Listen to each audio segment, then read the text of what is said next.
গৰুকুটিৰ বিষয়টো নতুন নহয়। এতিয়া কিছুমান তথ্য পোহৰলৈ অহাৰ কাৰণে বিতৰ্ক হৈছে, কিন্তু অসম বিধানসভাত আমাৰ বিধায়কসকলে গৰুকুটি যিসকল ভূমিহীন ব্যক্তিয়ে তাত বহু বছৰ ধৰি বসবাস কৰি আছিল, গৰাখহনীয়াৰ ফলত তেওঁলোকে নিজৰ জন্মভূমিৰ পৰা আঁতৰি আহিব লগা হৈছিল আৰু গৰুকুটিত আশ্ৰয় লৈ আছিল ঢলপুৰত। এই সকলো মানুহকে ৰাজনৈতিকভাৱে এটা বাতাবৰণ সৃষ্টি কৰিবলৈ বিজেপি দলে সেই সময়ত উচ্ছেদ কৰিছিল। তাত ডেড বডিৰ ওপৰত নৃত্য দিছিল, উদ্যাম নৃত্য কৰিছিল আৰু এই গোটেইবিলাকৰ বিষয়টো লৈ যেতিয়া তাত এটা গৰুকুটি বহুমুখী কৃষি উন্নয়ন প্ৰকল্প কৰিম বুলি ক'লে, নিশ্চিতভাৱে আমিও তাৰ প্ৰতি সহায়ৰ হাত আগবঢ়ালোঁ।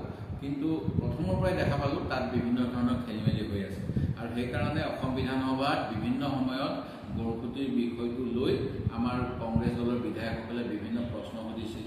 জাকিৰ হুছেইন সিকদাৰ, আব্দুৰ ৰহিম আহমেদ, মই নিজেও বিভিন্ন বিষয়ত তাত অৱতাৰণা কৰিছিলোঁ আৰু স্পষ্টতা নাই বুলি কৈছিলোঁ। কাৰণ যিকোনো এটা প্ৰজেক্ট হ'বলৈ হ'লে আমাৰ চৰকাৰী বিভাগৰ বিভিন্ন নিয়ম আছে।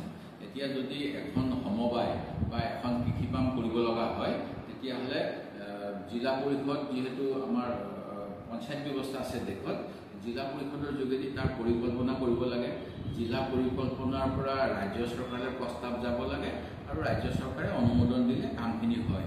কিন্তু কিবা এটা কাৰণত অসমৰ মুখ্যমন্ত্ৰী ডক্টৰ হিমন্ত বিশ্ব শৰ্মা ডাঙৰীয়াই গৰুকুটি উচ্ছেদ হোৱাৰ পিছত তাত এটা প্ৰাচীন মন্দিৰ আছে বুলি প্ৰথম ঘোষণা কৰিলে।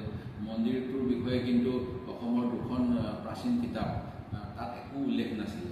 যি কি নহওক, এইটো এটা বেলেগ বিষয়। তাত হেলিপেড দিয়া হ'ব বুলি ক'লে, তাৰ কাৰণে বহুত টকা পইচাও খৰচ কৰিলে, সেইটো এটা বেলেগ বিষয়। কিন্তু কোৱা হ'ল যে অসমৰ অৰ্থনৈতিকভাৱে আদৰ্শ হ'বলৈ, কৃষিৰ যোগেৰে যাতে স্বাৱলম্বী হ'ব পাৰি, তাৰ বাবে কৃষি সৈনিক নিয়োগ কৰা হ'ব আৰু বিভিন্ন ধৰণৰ উন্নয়ন প্ৰকল্প হ'ব আৰু কোটি কোটি টকা তাত ব্যয় কৰা হ'ব।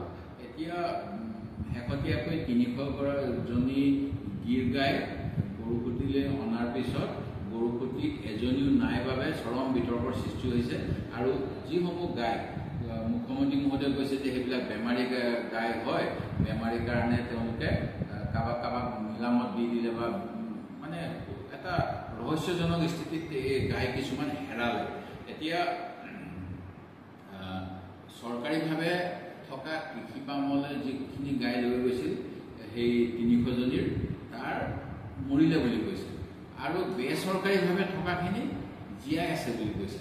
এইটো এটা ৰহস্যৰ বিষয় আৰু তেওঁলোকে যিকোনো এটা কাম কৰিলে আমি দেখা পাওঁ যে আমাৰ চৰকাৰী কাম কাজ কৰাৰ বাবে খুব সুস্পষ্ট নীতি বিধেয়ক আছে, কেনেকৈ চৰকাৰী কাম কৰিব লাগে তাৰ বাবে স্পষ্ট নিৰ্দেশনা আছে। সেই গোটেইখিনি উলংঘা কৰা হ'ল। কেতিয়া টেণ্ডাৰ দিয়া হ'ল, সেই টেণ্ডাৰ কোনে কোনে অংশগ্ৰহণ কৰিলে, টেণ্ডাৰৰ চৰ্ত কি আছিল, বা আমাৰ অসমত বিভিন্ন দুগ্ধ পাম আছে সমবায় ভিত্তিক, খুব গুৱাহাটীৰ ওচৰত আছে, বজালিত আছে, এইফালে আপোনাৰ জাগিৰোডত আছে, স্বনামধন্য উপাধ্যায় ডাঙৰীয়াই যিখন গঠন কৰিছিল 70ৰ দশকত, আৰু অন্যান্য অঞ্চলতো আছে।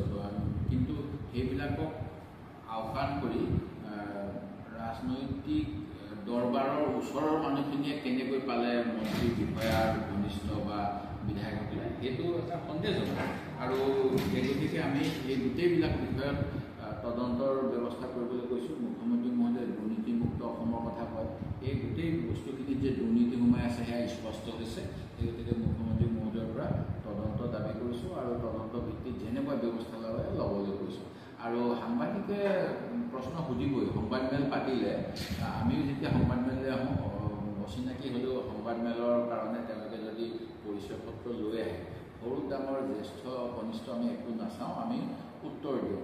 মাননীয় মন্ত্ৰী মহোদয়ে এজন সাংবাদিকক গুৱাহাটীত যেনেধৰণে কটু কথা শুনালে, ই অতি দুৰ্ভাগ্যজনক। এনেকুৱা নিশ্চিতভাৱে গণতন্ত্ৰৰ চতুৰ্থ স্তম্ভৰ প্ৰতি এই ব্যৱহাৰ হ'ব নালাগে। আমি লজ্জিত।